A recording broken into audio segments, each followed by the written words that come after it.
So we're just going to get to know Joe a little bit more, a bit of the story. So, okay, so the very first question, I suppose, give us an overview. Let us know a little bit about your background and how you grew up. Well, I tell people my story is one side of my room I used to have the ocean view, on the other side I used to have a mountain view, but the reality was the mountain was a picture in my room and the ocean was a drainage sewage line down the back. So I know I didn't come from a wealthy background, or come from an area the western suburbs. Parents were very, parents couldn't speak very good English. I remember growing up at school, all the kids had all these fancy toys. They got to go on their excursions, and I was the person that would wave to the kids goodbye as they went on the excursion. Poor me, huh? Yeah.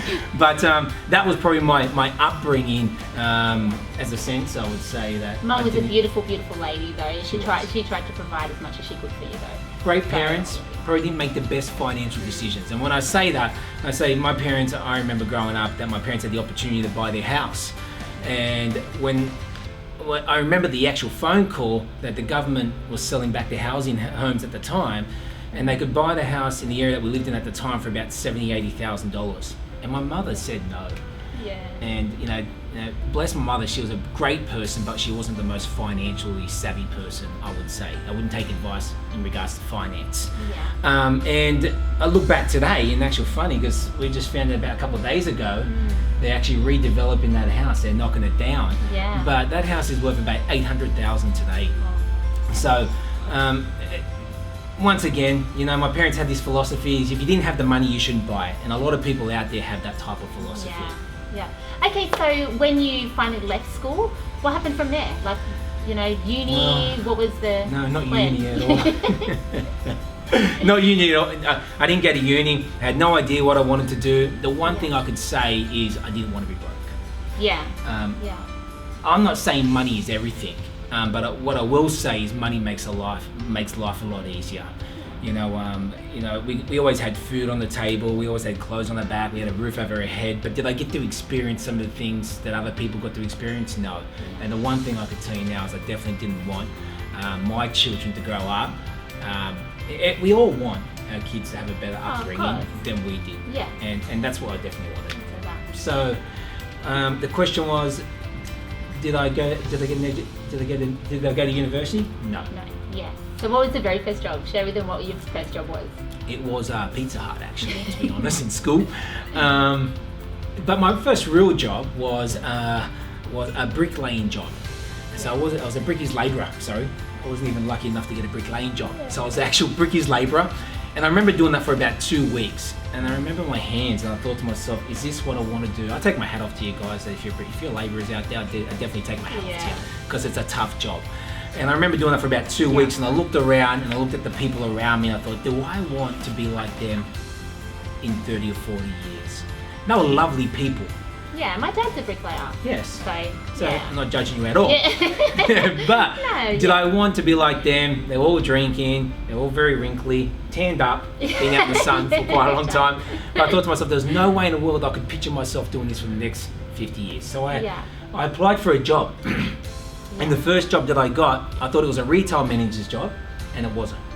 I got there, I drove by a few times, and I saw the car at the front. The car at the front was worth more than the house that we lived in, so I thought they're doing something right. When I went in, I walked out, getting the job, went back home, told my parents that I got the job. My mum said, "What are you doing?" I said, "I don't know, but I got the job." They didn't tell me. I remember they were showing off these watches and Rolexes and rings, but all I knew is the guy that interviewed me was only in the country for 10 years, couldn't speak very good English. His car was worth more than the house that we lived in. And I asked him a few questions, and I said to him, "How'd you make your money being in the country for such a small amount of time?" Yeah, lovely man. And he said to me, he said, "Joe, it's not how much money you make that would determine the quality of your life. Because a lot of people make a lot of money, but a lot of people spend all the money they make plus more." Yeah. He said, and it's not even what you do in regards to putting away for savings. He said, you have to learn how to invest. Yeah. And he built his property portfolio, in 10 years by leveraging, obviously, leveraging his money and building his property portfolio. Yeah. And so I said, I always want to be my own boss. And he said to me, Joe, business and property is very similar. Yeah. And he said, in business, you have a product or a service. And in property, your product is your investment. Yeah. He says, in business, you have employees. And in property, you have tenants. In business, you have management. In property, you have property managers. It all made sense. And then he says, where people mostly go wrong in property is they invest emotionally. Yeah. They invest, and I've experienced that myself. Yeah. Well, actually, I was just about to jump into that a little bit. I want you to sort of share with everyone a bit about your portfolio and any mistakes that you sort of made along the way, or. So at the age of 21, I started investing in property. So a couple of years after being with him, I got into property, and I bought 3 properties in about a year and a half. And the issue was at the time is I bought them emotionally. Yeah. I bought them all within a 20k radius of the capital CBD, 20k radius of the area that I lived in at the time. And Sydney was at the top of the market at that time, around 2003, and the market pretty much stabilised for quite a number of years. Yeah. I was lucky enough because I was doing very well in my job to save some more money and build more properties up over the years. But it taught me basically a lesson. Property is not short term. Property is long term. Yeah. And it's really important that we think long term. And over the years we end up building that property portfolio. Yeah.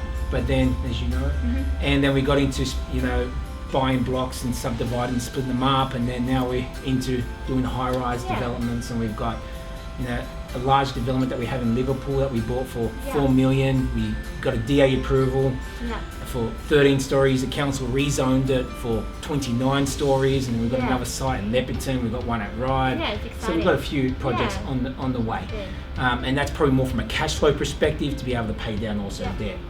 So I guess that's my story, and I guess the reason why I want to tell you my story is because I never come from a wealthy background. Yeah, and I think we're all about helping families, and that's sort of what our goal is at the moment, isn't it? Really sort of giving back and. 100%, and the reality is you don't need to be wealthy to invest, but you do need to invest to be wealthy. Yeah. And I'm not saying money is everything, but money definitely makes life a lot easier. Money gives you options, and at RPA we've helped now close to a bit over 1,500 clients. Educate.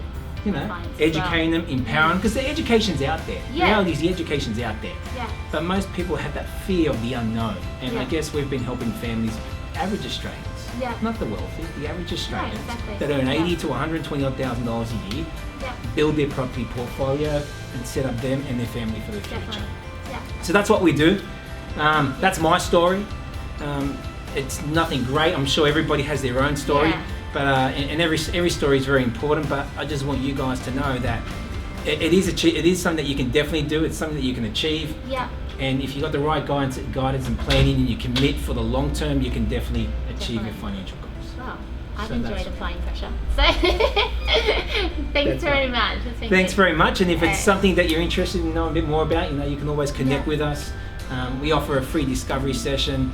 And until then, my beautiful wife and I will wish you the best of luck. All right. Take care. Bye-bye.